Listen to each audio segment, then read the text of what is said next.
पालघर जिल्ह्यातल्या जव्हार तालुक्यातील पाथर्डी, ऐना आणि झाप या 3 ग्रामपंचायतींअंतर्गत येणाऱ्या हेदोली, दखनेपाडा, उंबरपाडा, मनमोहाडी, वडपाड, भाटीपाडा आणि नवापाडा या 7 पाड्यांची मिळून लोकसंख्या 1000च्या आसपास आहे। गेल्या अनेक वर्षांपासून हे 7 पाडे अंधारात होते। वीज नसल्याने इथल्या लोकांचा जणू जगाशी संपर्क तुटला होता। वीज नसल्याने इथल्या कुडाच्या घरांमध्ये जणू काळोखाचं साम्राज्यच असायचं। वीज नाही त्यामुळे विकासाची वाट नाही, अशी अवस्था इथल्या लोकांची झाली होती। पण आता यात क्रांतिकारी बदल झालाय।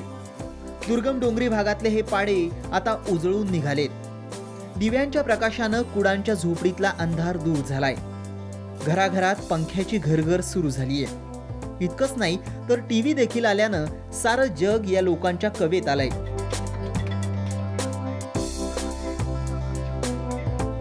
हे सारं शक्य झालंय सौर ऊर्जेमुळे।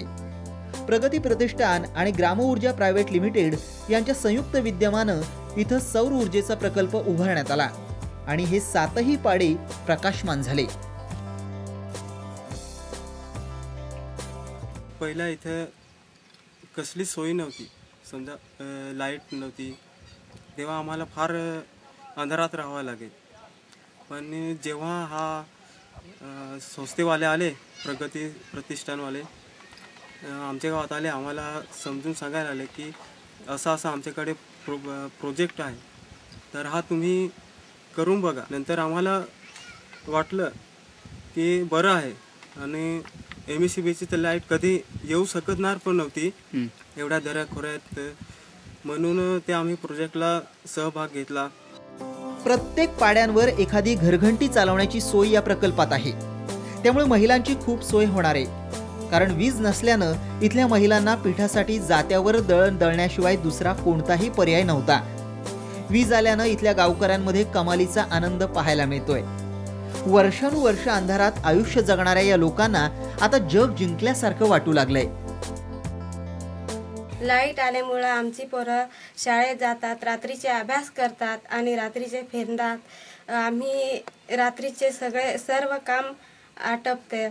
लाईटमुळे जो विजेवर पंप चालतो पाण्याचा, तो आम्ही घेऊन आणि गावात म्हणजे गट शेती करणार आम्ही। पुढे आम्ही लाईट आले त्याच्यामुळे आम्ही लॅपटॉप खरेदी करू, अशामुळे मग इंटरनेटच्या युगात आम्ही जाऊ, असं म्हणजे लाईट आल्यामुळे। बरोबर। या प्रकल्पासाठी ICICI बँकेनं 1,39 लाख रुपयांचा निधी उपलब्ध करून दिलाय। प्रत्येक पाड्यांसाठी स्वतंत्र सौर ऊर्जा केंद्र आहे। या 7ही केंद्राद्वारे एकूण 38 किलोवॅट वीज निर्मिती होते। प्रत्येकाच्या घरी रीतसर वीज जोडणी देऊन स्वतंत्र मीटर बसवण्यात आले।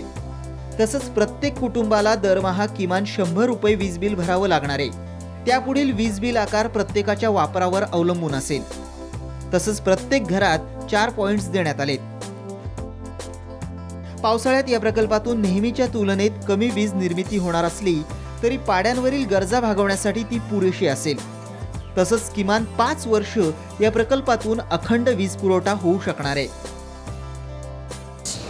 गेली 10 वर्ष सौर ऊर्जेवर आमचं काम चाललंय आणि ही सौर ऊर्जा प्रथम आपण कितीतरी दुर्गम खेड्यातनं पूर्ण काळोखाचं राज्य होतं, तर त्यांना सौर ऊर्जेच्या माध्यमातून घरात किमान रात्री 4-5 तास प्रकाश मिळावा या उद्देशाने काम केलं। सगळ्यांना आपण गावाच्या गरजेप्रमाणे 6 किलोवॅट ते 10 किलोवॅटचे सौर स्टेशन बांधले आणि या स्टेशनच्या माध्यमातून दिवसभराची सौर ऊर्जा बॅटरीत साठवून ती गावाला दिली।